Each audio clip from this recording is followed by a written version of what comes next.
Every member in the body of Christ has a ministry. Make no mistake. Every member in the body of Christ has a ministry. And he must be educated and activated into that ministry. Amen. Zonke iziphiwo zikamoya, all divine gifts are given by God's grace. Sizithola ngomusa, but when we receive them by faith.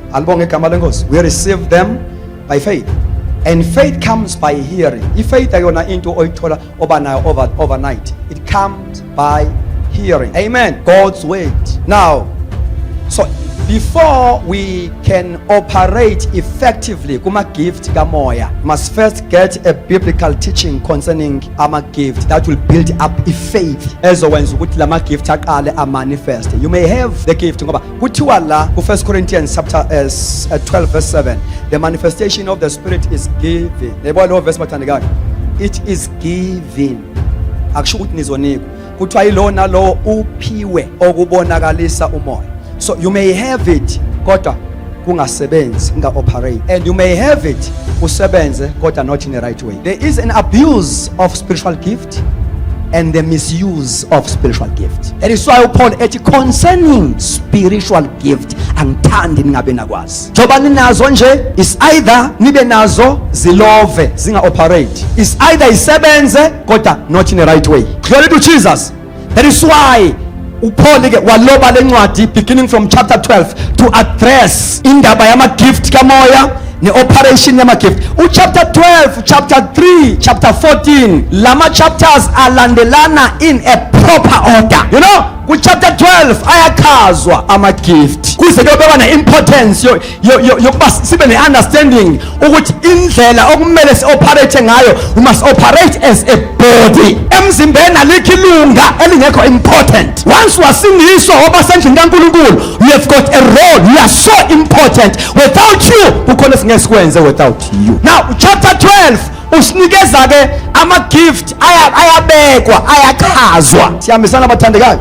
Then chapter 13 sesinikezwa ke manje emotive, how to operate ngalama gift. Lama gift awakwazi ukusebenza effectively without love. Noma ngaba nezilimi zengilosi, ngibe nokholo, ngabela bampofu, but without love I'm just making noise. Glory to Jesus. Then chapter 14 sesinikezwa ke manje indlela yokuoperate kwama gift, ukuthi kumele operate kanjani. How is it, Brian, when you meet together, each and every one of you has that and that and that, konke akwenzele ukwakhiwa. The buzzword ku chapter 14 is edification. The purpose yama gift is to edify the church. You know, uma ama gift kamoya kungafundisiwe ngawo siyakwazi ukushayana ngawo, and ama gift kamoya mangafundisiwe ngawo uyakwazi ukuphakama ngegift ube proud.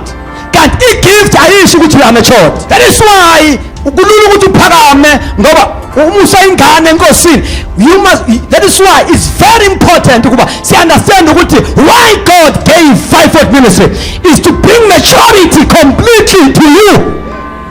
Ungabi matured wisayide ama gift kodwa ube immature wisayide ama fruit. Ngalomlomo prophet, ngalomlomo uhlebe, ngalomlomo ukhuluma ngekelimi, ngalomlomo ukhoza ama divisions ebandleni. Now yinkinga leyo yebandla laseKorinte. Uthi uPaul uma elobela ibandla laseKorinte, anginakukhuluma kini njengabantu bakamoya kodwa ngizokhuluma kini njengabantu benyama. Awu la bantu abaprofetayo abana wonke ama gift kodwa kuthiwa abantu benyama. Now kunabantu abawu3 abhalwe ngabo lapha ya encwadini yabaseKorinte. We have got natural men, hallelujah, and we have got spiritual men and the carnal. Now ukuba ngumuntu kamoya akusho ukuba ngumuntu ozila kakhulu ukudlula abanye. Ukuba ngumuntu kamoya akusho ukuba umuntu okhuluma ilimi ukudlula abanye. To be a spiritual man or person kusho ukuba matured. There is why Paul uthi anginakukhuluma kini njengabantu bakamoya, njengabantu abaspiritual, njengabantu abamatured. Ngizokhuluma kini njengabantu abacarnal. Carnality also speak ukuba worldly, ukuba yizwe. Noma unomoya uprofeta kodwa uyizwe. Uthi ngoba phakathi when there are divisions, there is a noise among you.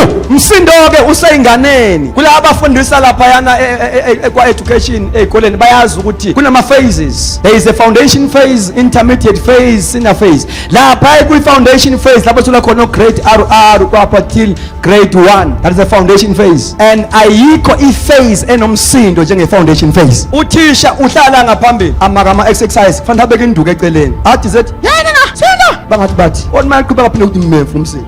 Linjalo ibandla elisezinga liphile emsindweni. And umsindo ebandleni is one of the things that chase out the blessing. Now akumele uma sizo encourage indaba yama gift so encourage at the expense of immaturity yakho ngokwe character. ngoba aba prophet beqiniso ngeke nibabone ngokuba accurate ma prophecies abo. You may be accurate as you prophesy, but being a false prophet. To be a false prophet akusho ukungabi accurate. You may be accurate ekuprofetheni kodwa ube ngumprofethi wamanga. Kuthiwa abaprofethi benyani ngizobabona ngama-fruit, ngesimilo. ngamanye amagama ngilinde ngiqeda ukushumayela bese observe inkambo yami, ungathathwa icharisma. Glory to Jesus. Hallelujah. At the expense of